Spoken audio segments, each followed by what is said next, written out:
Estamos vivendo um momento extremamente difícil do Brasil, um momento terrível, né? É o pior momento da história do Brasil republicano, em termos E olha econômicos, que tu meteu sociais. o pau no governo do PT também. É né? verdade, é verdade. Então, o que uma pessoa até disse uma coisa seguinte: olha, o legal com você é que você tem os princípios. Você faz análise política, mas não partidária. Então, o princípio é o mesmo, é esse daqui. Se os governos vão fazendo assim, o problema é deles. Eu estou com a mesma visão democrática, republicana, radical, no sentido de defender o que eu acho que é bom para o país. E eu sei que bater de frente tem um custo. Por exemplo, com o caso do PT, eu escrevi ensaio, escrevi um livro, um dos mais vendidos, teve uns 150 mil exemplares. Caralho. A década perdida, 10 anos de PT no caralho, poder, famosaço. tal. E tive processos, um monte do PT, inclusive do próprio Lula. Tivemos assim, ele aí, eu aqui, também na Barra Funda, lá no fórum. Mas isso faz parte com outros políticos do PT, agora mesmo, agora virtual, semana passada, com mais um, que eu já nem lembrava, de 2018, fazia tanto tempo.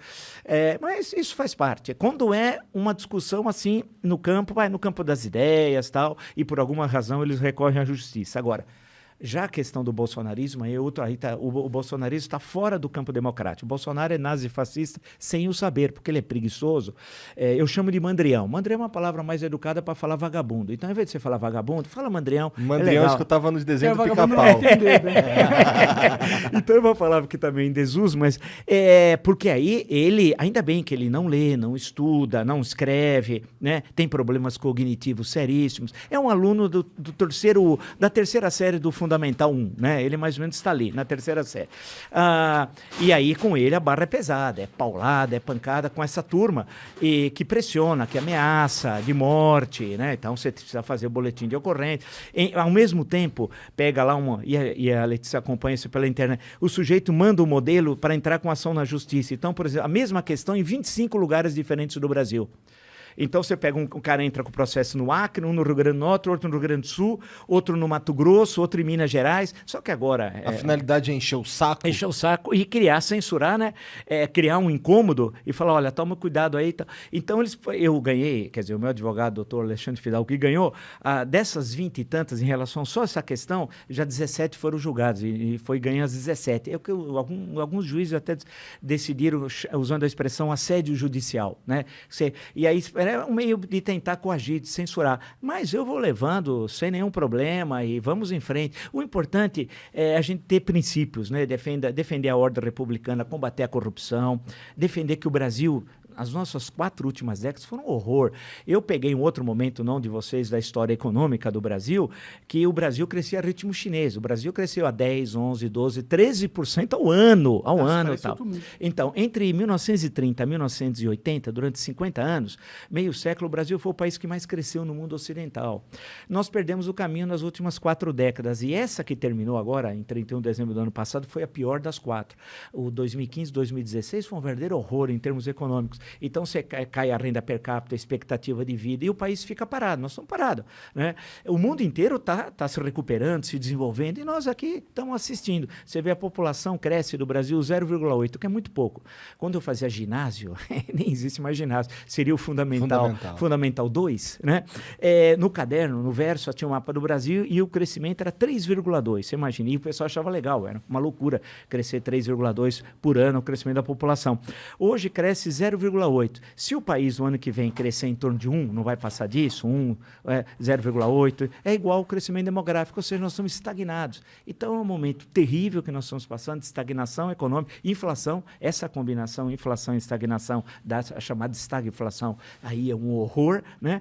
E estamos passando problemas sérios no campo econômico, no campo social, as pessoas morrendo de fome, você pega a extrema pobreza, né? Tem dados horríveis. Agora que tem muitas reportagens, o pessoal abrindo lixo para comer. Eu vi isso. Eu vi também. Eu vi, quer dizer, e essa é uma coisa assim inacreditável. Quer dizer, nós estamos num caos social, num caos econômico, político nem se fala, porque ele é um pobre, um incapaz, o Bolsonaro, né? É um beócio, como eu chamo, a palavra também em desuso. Quer dizer o quê, professor? Beócio era um sujeito medíocre, meio burro, porque vem da antiguidade. Em Atenas tinha a península da Ática e tinha a cidade de Atenas, e Beócio era no campo. Sempre teve essa discriminação em relação aos moradores da cidade em relação ao campo, né? né? Então era que o pessoal era pouco letrado e coisa do tipo. Mas essa expressão também ninguém usa mais. Mas é bom, uma vez por outra, recuperar. Então, ele é um beócio, mas se ele só fosse um beócio, ainda o pior é que ele é corrupto, genocida, ladrão e sócio e líder de uma organização criminosa, do qual ele é o chefe, os filhos participam, né? Basta ver as rachadinhas. É que o INHA diminui o crime, né? A gente fala, INHA, o cara fala, pô, tal. Não, ele desviou dinheiro público, peculato, nos gabinetes do Carlos, do Flávio e dele, né?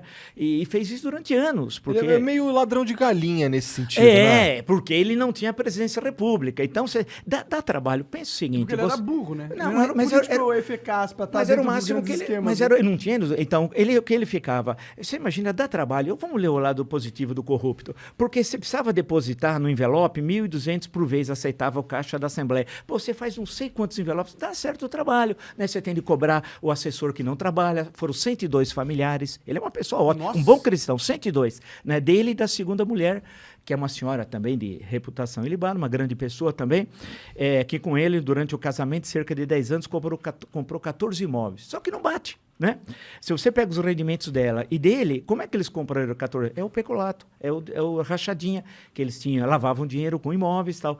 Então, é um momento difícil, porque você junta causa social, causa econômica, um país sem perspectiva, o mundo se modernizando rápido.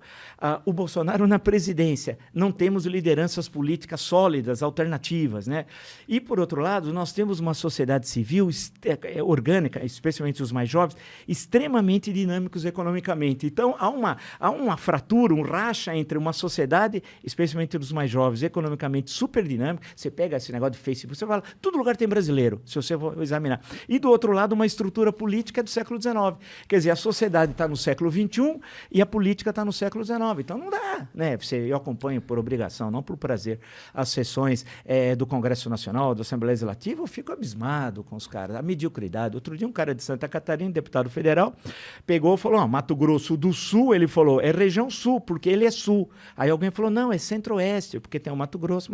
Não, se tem sul, é região sul. Quer dizer, não sabia nem geografia. E foi o mais votado. Pior que o cara em Santa Catarina, foi o mais votado. Então, a Aparecida do Norte devia ser na região amazônica, porque é norte, né? Sai do Vale do Paraíba. Então, você tem um nível muito baixo de representação política, uma sociedade super dinâmica, que você não entende, né? De inserção do mundo, tal, gente que quer crescer, e uma estrutura muito antiga do lado de cá. Então, eu acho que é por isso que o pessoal fala assim, pô, mas você critica tudo? Não. Uma coisa é você ter uma análise crítica, analítica e também propositiva. Nós podemos sair dessa, nós temos tudo para dar certo.